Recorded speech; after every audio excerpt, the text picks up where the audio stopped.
Hey everybody, just making sure I'm trying something completely different today. So I never go live. Well, I shouldn't say never because I do. It's just very rare. But with my podcast Goalpreneur, I typically record the podcasts and then do very little editing because I don't like to edit. So very little editing, but then I publish the podcast. So I don't really ever do this live, but I wanted to try something different. So I am live on YouTube and I don't know how. Okay, I just got a message that it is now live on YouTube. So, okay, that's going through.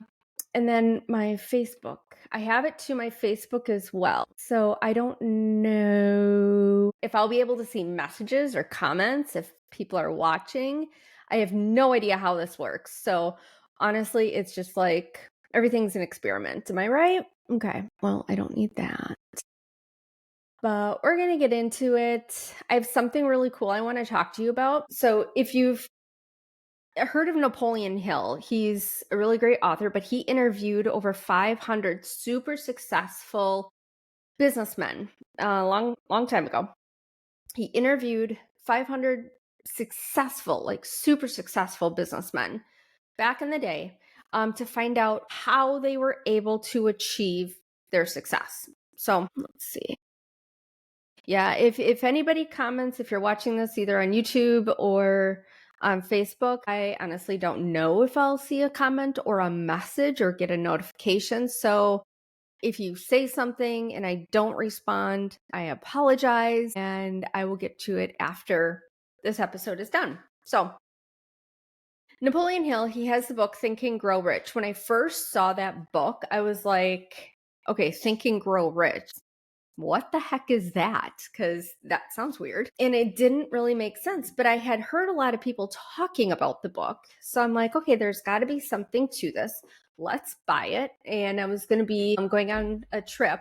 I was going to be going on a trip. So I'm like, okay, that'll be a really good book for the flight and sitting in the airport. And as soon as the book came, I like just dove right in. I stopped reading the other book that I was in the middle of because I was really excited to find out what the heck this thing was that a lot of people were talking about.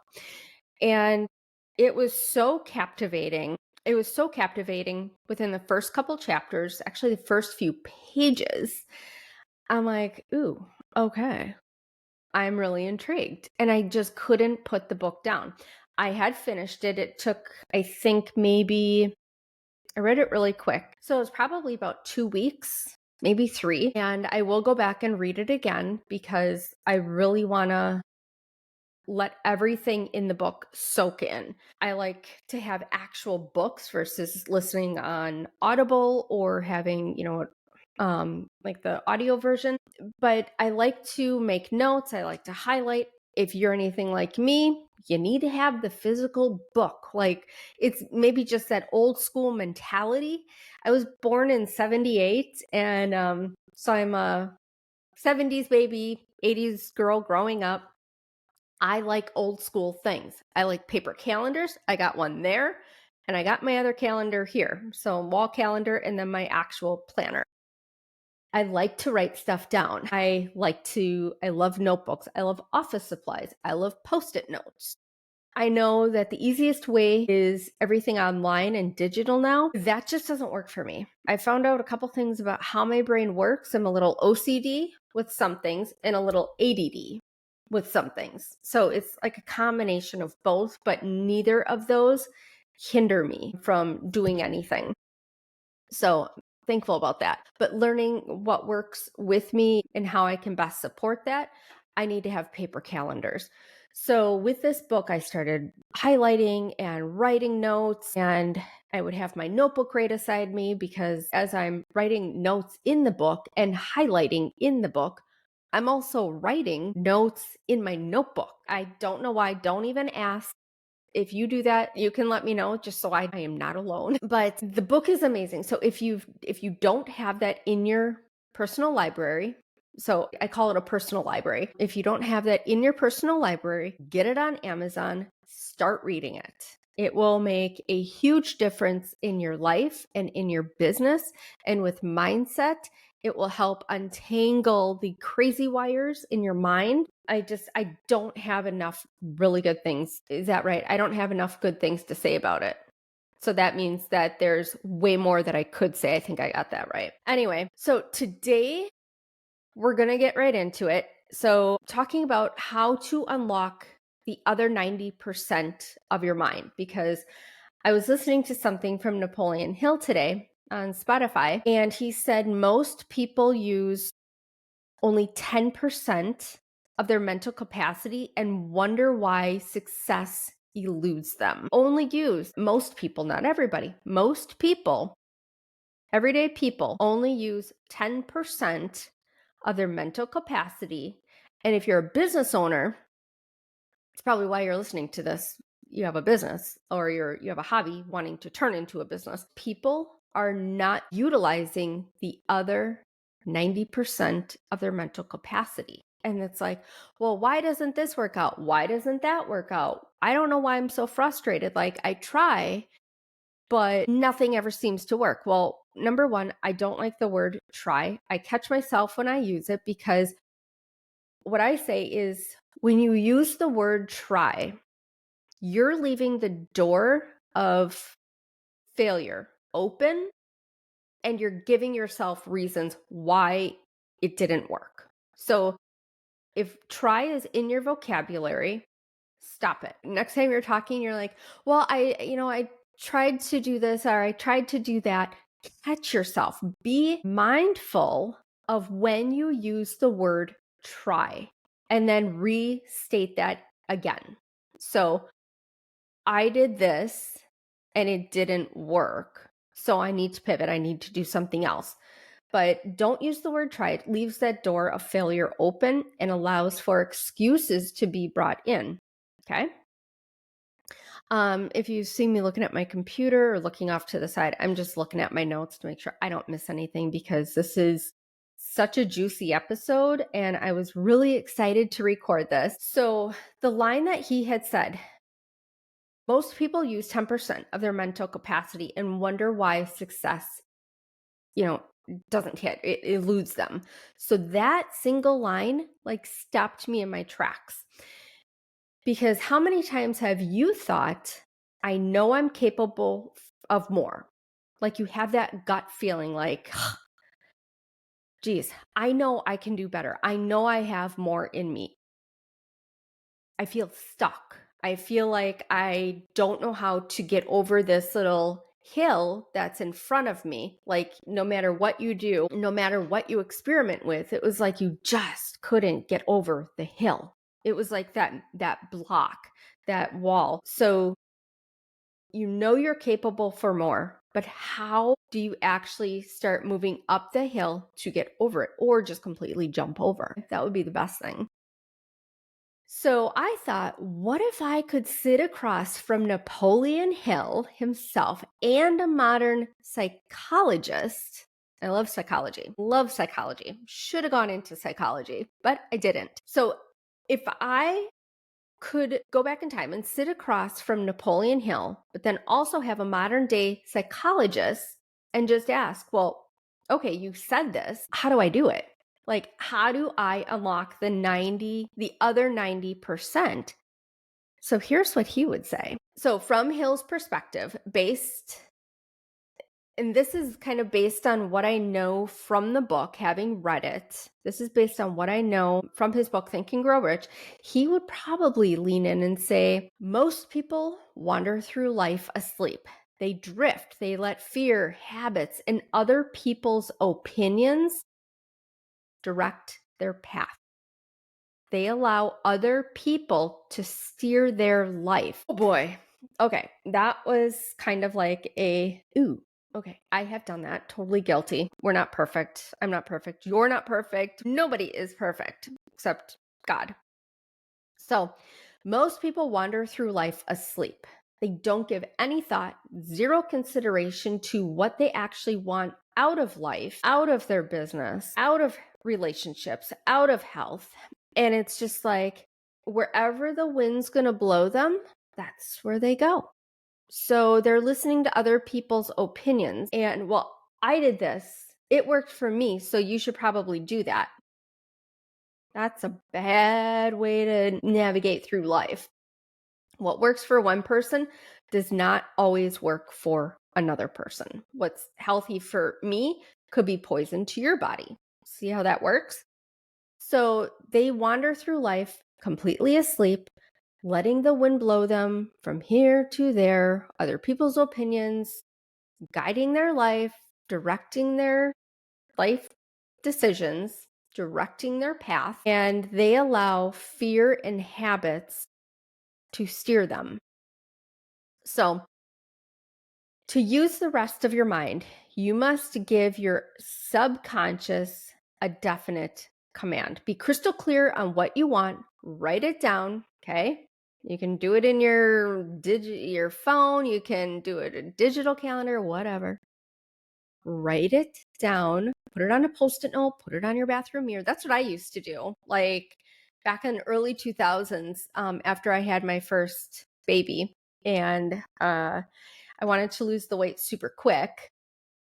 I was like 20, gosh, I think I was 22 at the time. Married, I wanted to get married and have babies young. So we had my first child right away, and I wanted to lose the weight right away. Well, okay, it takes 9 months to pack on the baby weight. It's probably going to take 9 months to pull it all off. Okay, let's see.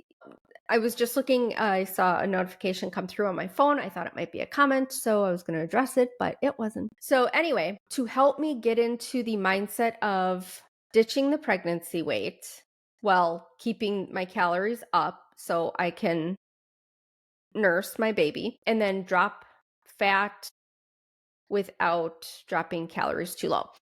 So I put a Post-it note on my bathroom mirror, and it said, train hard, eat clean. Every morning I got up, I saw that. And after work, because I worked 9 to 5 at that time, after I came home from work, guess what I did? My butt got into shorts and a tank top and either put on rollerblades or tennis shoes. And I was doing at that time Crunch Fitness had their workout DVDs. I loved the fat burning Pilates one. Did that every day. And then also cardio salsa. I think that's what it was called, or fat burning salsa. So that was my routine. Now, by nature, I don't necessarily love fitness. I don't have a passion for it. I know it's healthy. I do love lifting weights. And at the time I was also getting into the gym doing weights as well. But the fitness portion does not come naturally to me. Maybe it does to you. It certainly did not to me. So that was a challenge. But to help retrain my brain, to help retrain my mind into getting into the habit of working out, to be able to hit my goal of losing the pregnancy weight, I put a Post-it note on my bathroom mirror. And then I also had, I think it was on my fridge. And then where else was it? Maybe in my car. That's what I did. Train hard, eat clean. It was my daily reminder. Just after a while, it became like, nope, I don't have to think about it anymore. It's my mind is not fighting against me. This is what I have to do to get this goal, to reach my endpoint. So do whatever you have to do, but give yourself, your subconscious, a definite command. Be crystal clear on what you want. Write it down, repeat it daily until it burns into your mind, into your subconscious. So do the Post-it note method. Ladies, you got lipstick. Do your lipstick on the bathroom mirror. Could be a little bit messy, but that's all right. But just post it anywhere that you're going to see it on a daily basis. So that's auto suggestion. Okay, now another quick story about auto suggestion. This is a really good one. It was back in 2017. I was a lash educator for a very well-known lash lift company, and I attended their symposium out in Vegas. Now that was, I think, my second or third time ever in Vegas. I was really excited to go. So during one of the evenings, my husband, a couple friends of mine that also attended the symposium, and we went ziplining down Old Town Vegas, or over Old Town Vegas. If you've never done that, I suggest booking a trip to Vegas. Do the zip line over Old Town Vegas. It is absolutely beautiful. Like 10 out of 10 recommend. So I was terrified, to say the least. For lack of a better word, I was terrified. Okay. I don't like heights. I remember my legs as we were walking up the steps because we had to go up. I don't even remember how many feet. I think we were like maybe 40 stories high. Don't quote me on that, but we're high. I mean, you look out, you see the lights of Vegas at night. I think it was like at 10 o'clock at night. So the lights of Vegas are all over the place. It was so pretty.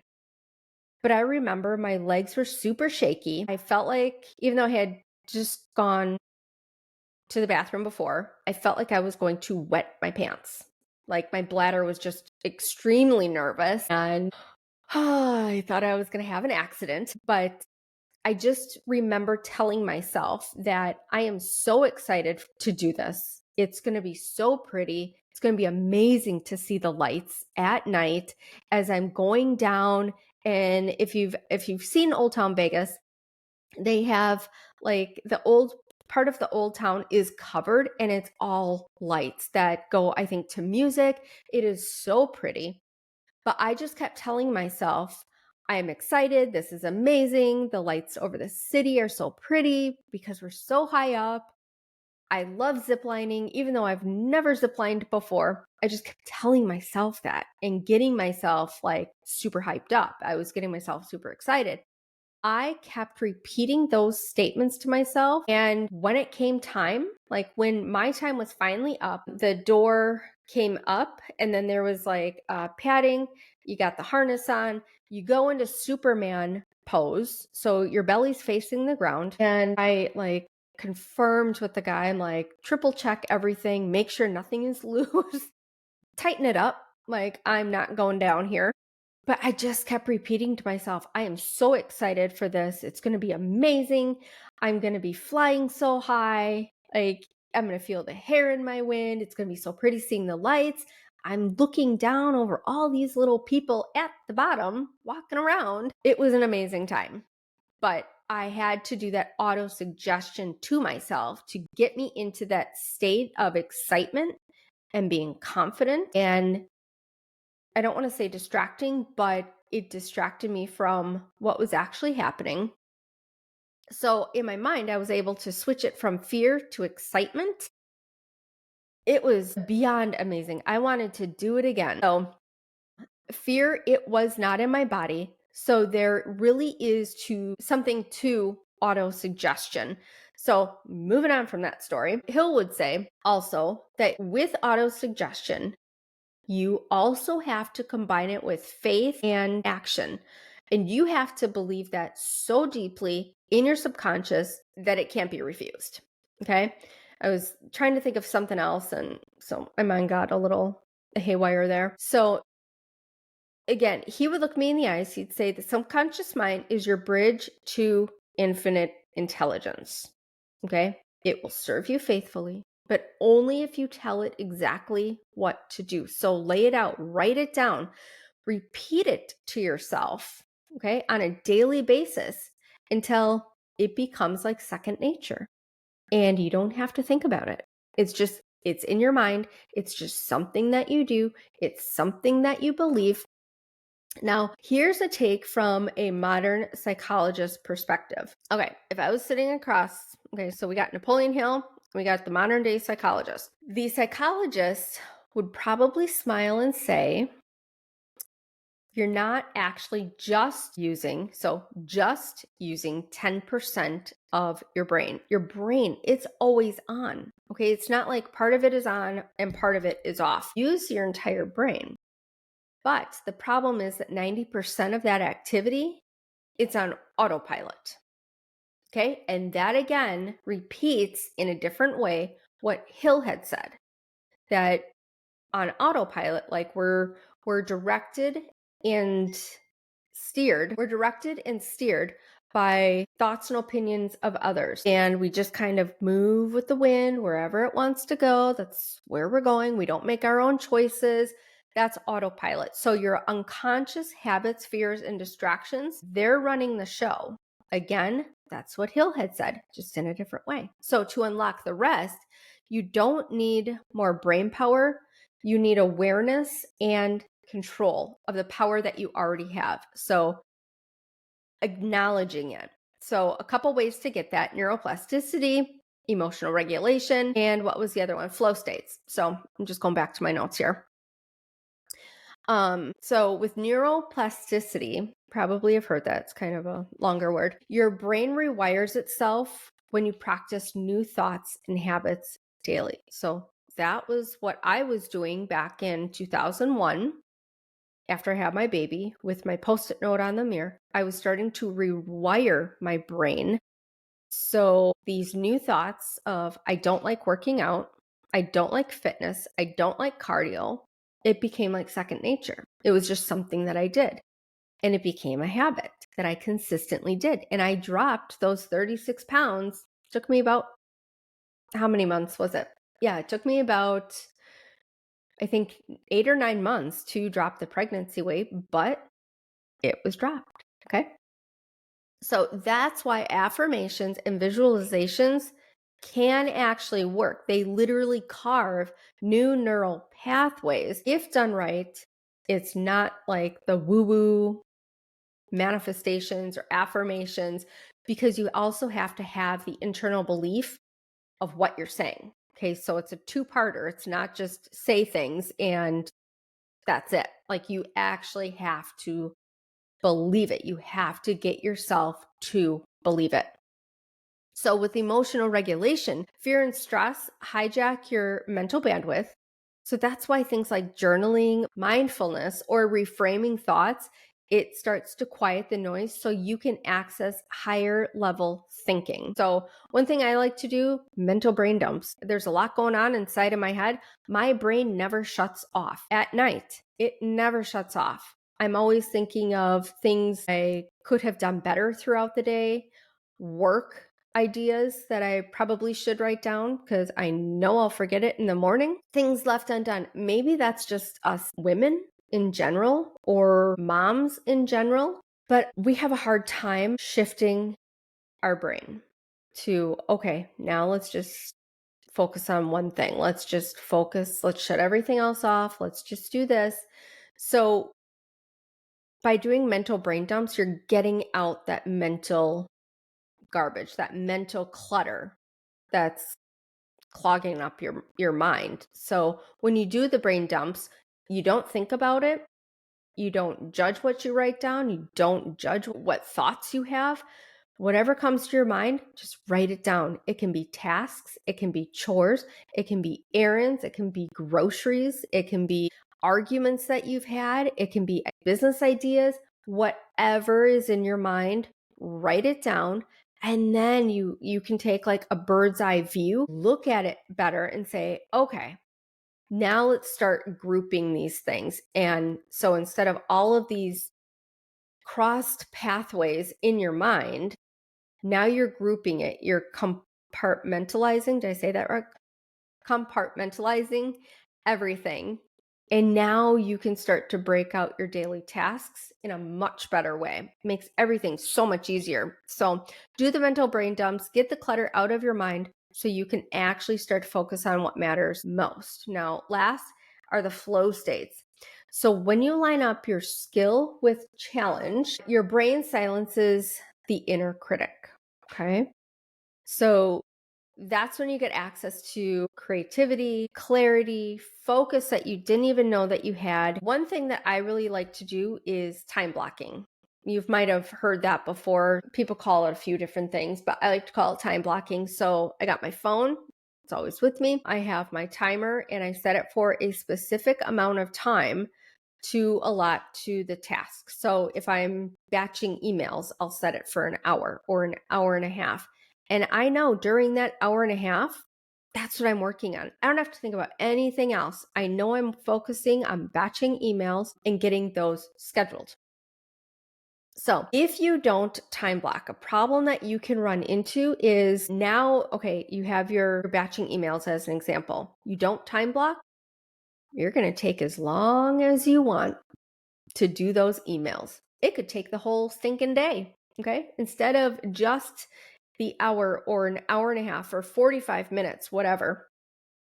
Now you've given it all day to get that done. And at the end of the day, you're going to be like, well, crap, I didn't get anything else done. Might be just like busy work here and there, but only one thing got done. Like, honestly, that's not a way to do business. Okay. That is a very poor way to do business. So get into the habit of time blocking. So in your calendar, you can time block this way too. So in the time blocks in your calendar, write down what you're doing, like batching emails. Mark it down, how much, or highlight the time that it's going to take you. Any appointments that you have, time block those. You want to hit the gym, time block that. Set aside time for lunch, or if you're going to meet somebody out for lunch, time block that. Set or assign, I want to say assign times to what you have going on. That way, you're guaranteed to stick to your plan. Okay. You're not being led, you're not being steered by anything else because you already have it time blocked off. So I would suggest get into the habit of time blocking. It will serve you well. Here's the crazy thing between Hill and then the modern day psychologist. Okay. They're saying the exact same thing, just different languages.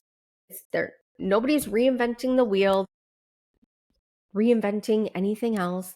Okay. They're saying the exact same thing, just in a different way. So different language.